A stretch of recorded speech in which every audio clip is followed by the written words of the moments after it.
నా లైఫ్లో ప్రతిదీ గెట్అవుట్ సిచ్యువేషన్.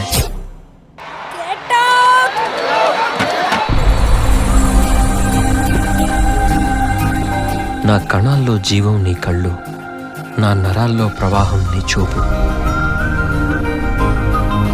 నేను రాక్ స్టార్ అయితే నువ్వు నన్ను లవ్ చేస్తావా? ప్రేమ అనేది అనిర్వచనీయమైన నిర్వచనం.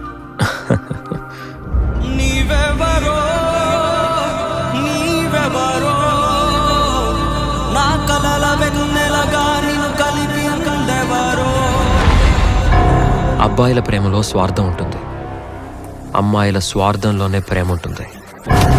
అమ్మాయిలు ఇచ్చే షాక్లకి అబ్బాయిలకి ఇదే సరైన మెడిసిన్.